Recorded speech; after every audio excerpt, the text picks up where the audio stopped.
Olá, meus irmãos, graça e paz da parte do nosso Senhor e Salvador Jesus Cristo. Eu me chamo Everaldo Silva.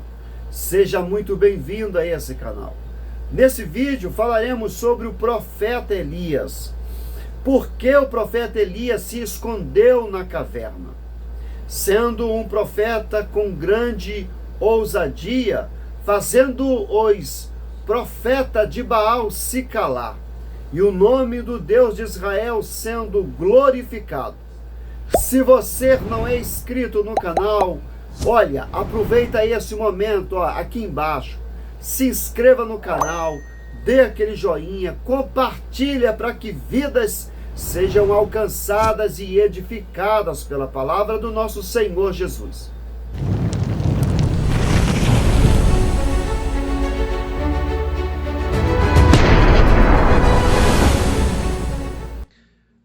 Nesse vídeo falaremos sobre Elias na caverna. Por que Elias se escondeu? A experiência de Elias na caverna está entre as passagens da Bíblia que mais evidenciam a fragilidade humana, mas o estudo bíblico dessa passagem revela que Deus cumpre sua vontade apesar das limitações do ser humano.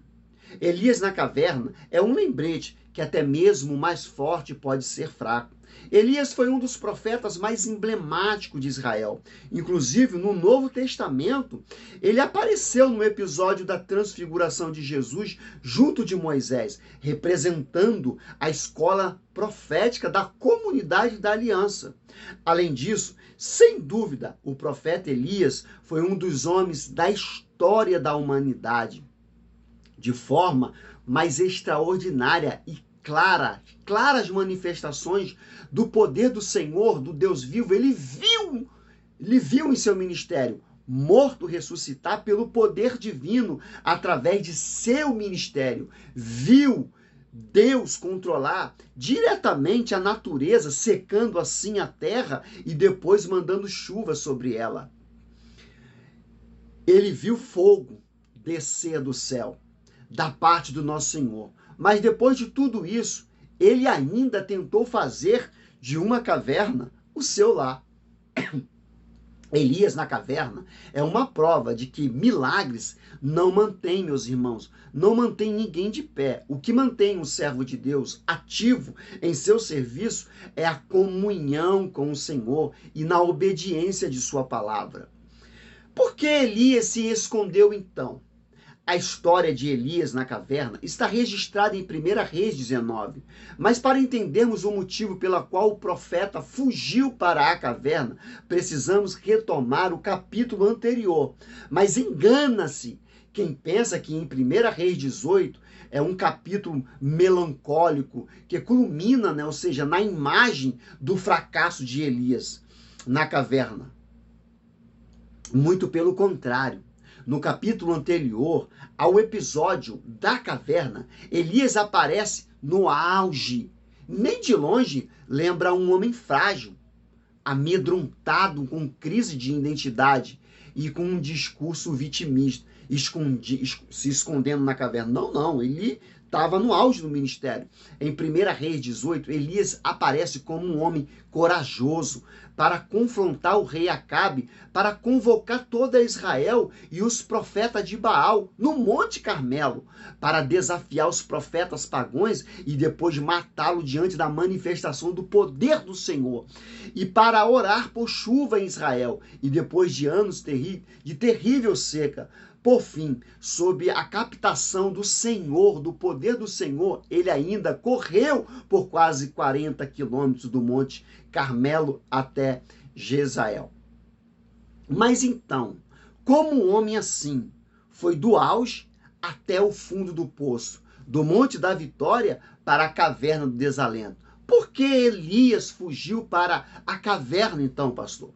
Talvez Elias estivesse esperando que as demonstrações do poder de Deus no Monte Carmelo produzisse um quebrantamento a Jezabel e Acabe, mas não foi isso que aconteceu. Em vez de um arrependimento, a perversa esposa de Acabe declarou guerra ao Senhor e começou por ameaçar o seu porta-voz, o profeta Elias. Então, diante desse cenário, pode ser que Elias tenha julgado, né, ter falhado em sua missão, como um profeta de fator, né? Ele se sentiu num fracasso, e quando recebeu a carta de ameaça, teve medo. Jezabel teve medo dela, fugiu então temendo por sua vida. Alguém pode perguntar o porquê de Jezabel ter mandado, né, uma ameaça a Elias, ao invés de tê-lo, né, matado prontamente. Muito provavelmente, ele fez isso por pura estratégia. Elias tinha acabado de provar diante de todo Israel que era um profeta de Deus. Se Jezabel matasse Elias, possivelmente ela enfrentaria o próprio Deus ou o próprio povo. Então parece que o objetivo principal de Jezabel era fazer Elias fugir. Ela preferia um Elias na caverna em vez de um Elias profeta ali, corajoso. Elias a caminho da caverna. A estratégia de Jezabel funcionou. Elias só fugiu de Jezabel em direção a Bersaba. Nesse ponto, a Bíblia não mostra Elias consultando ao Senhor. Muito menos se recordando das experiências grandiosas que ele havia tido ao longo do seu ministério. O Senhor não havia desamparado em nenhum momento. Também não seria naquela ocasião que ele iria desampará-lo. Mas Elias desviou os olhos da fé e os colocou sobre uma circunstância. Em seu comportamento foi tão irracional que ele, ou seja, um homem caracterizado pela coragem, fugiu de um inimigo derrotado. Saindo de Berseba, Elias partiu para o deserto. Ele assentou-se debaixo de um arbusto típico, né, de terreno desértico, orou a Deus. Nas orações de Elias, foi a expressão de sua desesperança em suas orações. Ele declarou que queria desistir e desejou a morte. Em seguida, ele deitou-se e dormiu. Entenda isso. Então a Bíblia diz que ele acordou quando um anjo lhe tocou, ordenando que ele começasse a sua refeição que o Senhor havia milagrosamente lhe oferecido. Depois Elias dormiu novamente, até que outra vez, acordado pelo anjo, para mais uma vez se alimentar. Com aquelas duas refeições, a Bíblia diz que Elias caminhou 40 dias, 40 noites até o Monte Horebe. Aqui vale lembrar que o Monte Horebe é o mesmo Monte Sinai, onde Deus se revelou a Moisés.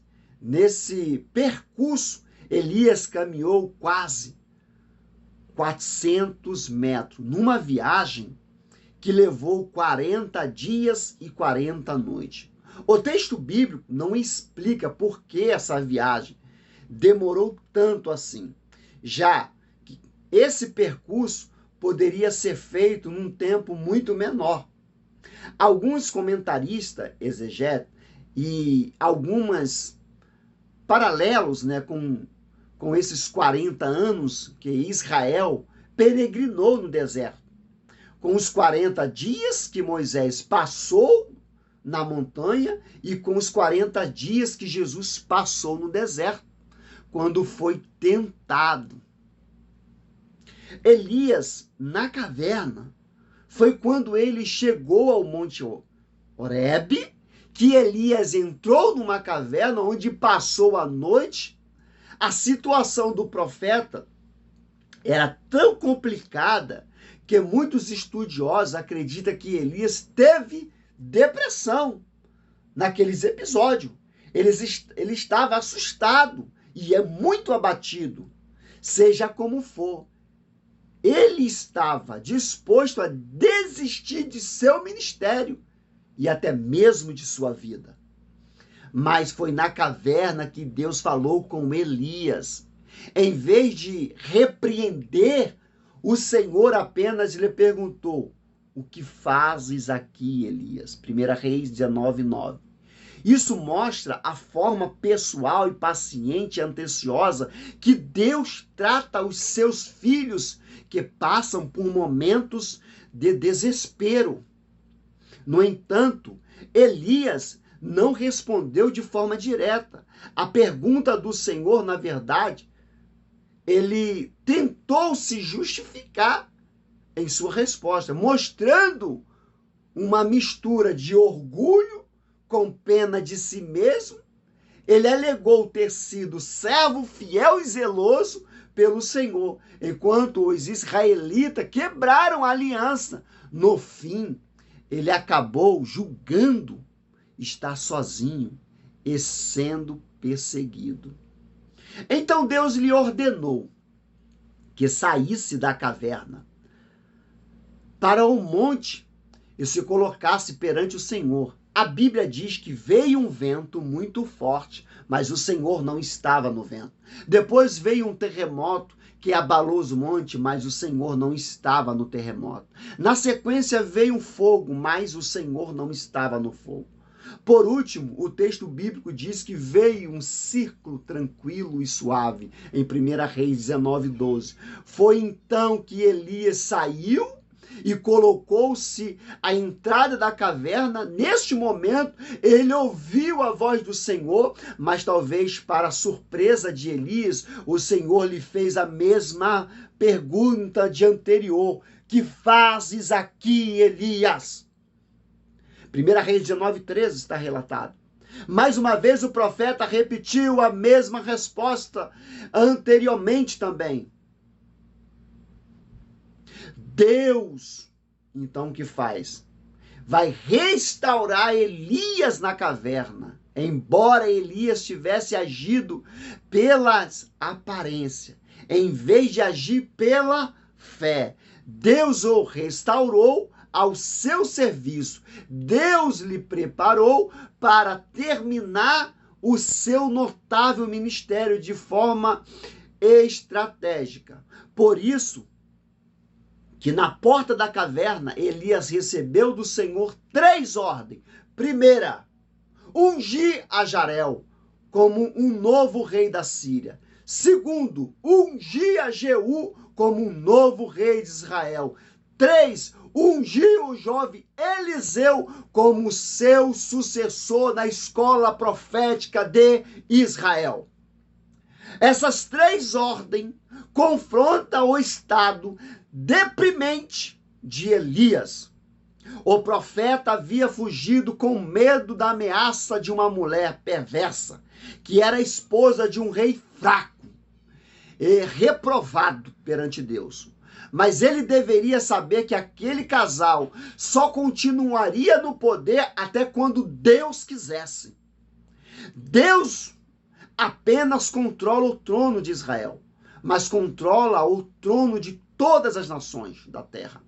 Como diz o profeta Daniel, aquele que se assenta no trono do universo é o mesmo que remove os reis e estabelece reis na terra. Daniel 2:21. A prova disso era que o Senhor não apenas estava levantando um novo rei de Israel, mas também estava instituindo um novo rei da Síria, uma nação pagã. Na verdade, Deus havia de usar os movimentos militares de Azarel e Jeú e o trabalho profético do jovem agricultor Eliseu para executar os seus propósitos soberanos. Tudo isso, inclusive, resultou-se numa completa destruição da casa de Acabe. É assim, pela paciência e a misericórdia do Senhor, o episódio de Elias na caverna terminou com um profeta tratado e restaurado por Deus. O que aprendemos com Elias na caverna? Há algo muito interessante nas Escrituras, diferentemente das literaturas que muitos procuram idealizar, ou seja, os seus heróis. A Bíblia não esconde as falhas, erros e as limitações dos homens que foram usados poderosamente pelo Senhor. Até mesmo, né, a galeria dos heróis da fé em hebreu destaca a fragilidade dessas pessoas que ficaram desconhecidas, né, por sua fé ou suas experiências de fé, lá em Hebreus 11. Portanto, com o profeta Elias, não foi diferente, com ele não foi diferente. Tiago escreveu, Elias era um homem semelhante a nós. É possível descrever palavras. Tiago diz que pensando juntamente na história de Elias na caverna, então há lições a aprender, tanto com a vitória dos homens e mulheres de Deus na Bíblia, quanto as suas derrotas. Portanto, no episódio de Elias na caverna, podemos aprender algumas lições importantes para a nossa vida. Elias na caverna nos ensina o quanto é doloroso sair da vontade do Senhor. Quanto é doloroso. A história de Elias na caverna nos ensina que, fora da vontade do Senhor, os corajosos cedem ao medo. Os vitoriosos são derrotados e os fortes são fracos. Elias era um homem que tinha desafiado centenas de profetas de Baal, que tinham presenciado o que Deus fez no Carmelo, que tinha provado que Deus é Deus, aquele que governa sobre o universo e controla a força da natureza. Mas mesmo assim ele foi parar numa caverna, assustado, vacilante e desanimado. Isso aconteceu porque ele não se atentou à vontade do Senhor. Um grande estudioso, ele argumenta que, de forma muito inteligente, que quando os servos de Deus saem da vontade de Deus, eles ficam sujeitos a cometer todo tipo de insanidade e ter falhas. Naqueles que são seus pontos mais fortes, eles falham. Foi assim com Abraão quando fugiu para o Egito. Faltou fé ao homem, que era uma referência de fé na Bíblia. E por isso ele se escondeu, que Sara era sua esposa. Gênesis 12. A Bíblia diz que Moisés era um homem manso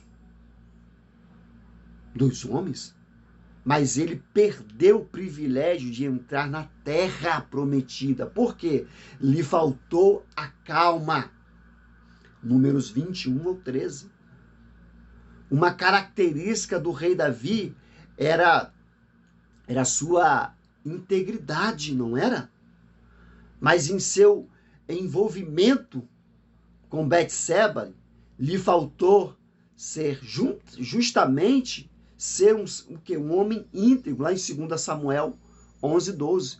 O apóstolo Pedro era valente e era corajoso, mas lhe faltou coragem quando ele negou Jesus. Marcos 14, 66, 72. Elias na caverna nos ensina que Deus tem formas particulares de agir conosco.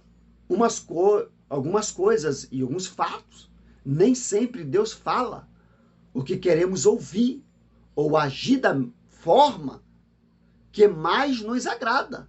A experiência de Elias na caverna é uma prova disso. O profeta estava desanimado, desesperado, Então, quando finalmente Deus falou com ele, talvez Elias esperasse uma resposta da parte do Senhor. Em vez disso, ele primeiro, o que ele ouviu de Deus foi, por 2 vezes, foi a pergunta, ao invés do que faz aqui, Elias. Quando o Senhor ordenou que ele saísse da caverna, 3 acontecimentos extraordinários aconteceram. A ventania, o terremoto, o fogo, mas nenhuma palavra da parte do Senhor veio desses acontecimentos. A palavra do Senhor veio a Elias na calmaria, com uma voz mansa e uma voz suave. Sim, o Deus, que é o Senhor sobre o vento, os círios da terra e o fogo é o mesmo também, que pode se manifestar com suavidade. Muitas das vezes esperamos por grandes acontecimentos, grandes demonstrações do poder de Deus, quando na verdade Deus pode estar querendo falar conosco através de um ciclo suave e tranquilo. Como diz outro pensador, os sussurros do Calvário são mais poderosos que os trovões do Sinai para conduzir aos homens ao arrependimento.